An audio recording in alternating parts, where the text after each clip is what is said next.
उपमुख्यमंत्री अजितदादा हे कधी त्यांच्या खास टोमण्यांमुळे चर्चेत येतात, तर कधी त्यांच्या पत्नी सुनेत्रा पवारांच्या पत्रकारांशी काहीच न बोलण्यामुळे चर्चेत असतात. कधी धाकटा लेख जयला नगर परिषदेवर उभं करणार असल्यावरून चर्चेत असतात, तर कधी मोठा लेख पार्थच्या जॅकलिन सोबतच्या देवदर्शनामुळे लोकांच्या चर्चेत होते.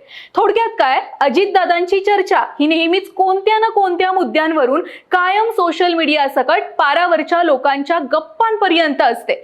आता पुन्हा एकदा अजितदादा चर्चेत आले ते त्यांच्या थोरल्या लेखामुळे. पार्थ अजित पवारांनी म्हणे कोरेगाव पार्कातील काही जागा ही अगदीच क्षुल्लक किमतीमध्ये विकत घेतली आहे. हा आरोप केलाय शिवसेना ठाकरे गटाचे नेते अंबादास दानवेंनी. अंबादास दानवे पार्थ पवारांवर आरोप करताना असं म्हणाले की मेवा भाऊंच्या राज्यात 1800 कोटींची जमीन 300 कोटींमध्ये खरेदी, स्टॅम्प ड्युटी अवघे 500 रुपये.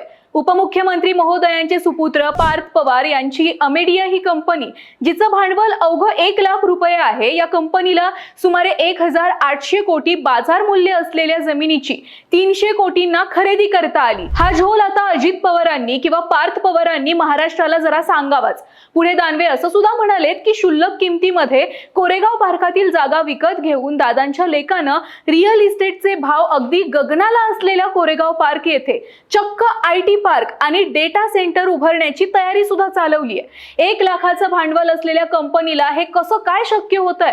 पार्थ पवारांनी मीडिया समोर येऊन जरा सांगावं, जेणेकरून इतर तरुणांना सुद्धा त्यांच्या या यशाचं गमक कळून येईल, असं म्हणत अंबादास दानवेंनी पार्थ पवारांना खोचक टोला लगावला.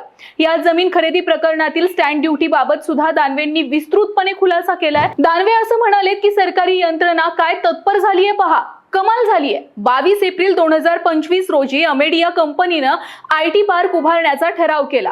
आश्चर्य म्हणजे अवघ्या 48 तासामध्ये उद्योग विभागानं या प्रकल्पावरील स्टॅम्प ड्युटी सुद्धा माफ करून टाकली. उद्योग विभागानं कोणत्याही अनुभवाशिवाय असा प्रस्ताव देणाऱ्या कंपनीचं प्रपोजल स्वीकारून कोणत्या नियमामध्ये स्टॅम्प ड्युटी माफ केली, यावर कळस म्हणजे 27 दिवसामध्ये हा सर्व व्यवहार जिकडे तिकडे झाला. आणि या 40 एकर जमिनीच्या व्यवहारासाठी लागलेली स्टॅम्प ड्युटी आहे फक्त 500 रुपये.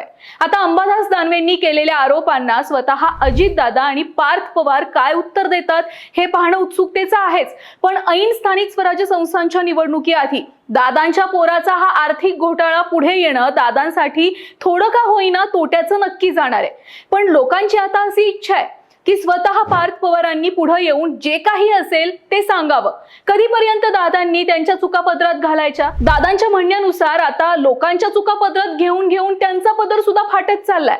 बाकी तुम्हाला दानवेंनी पार्थ पवारांवर केलेल्या टीकेबाबत काय वाटतं? कमेंटमध्ये आम्हाला नक्की सांगा.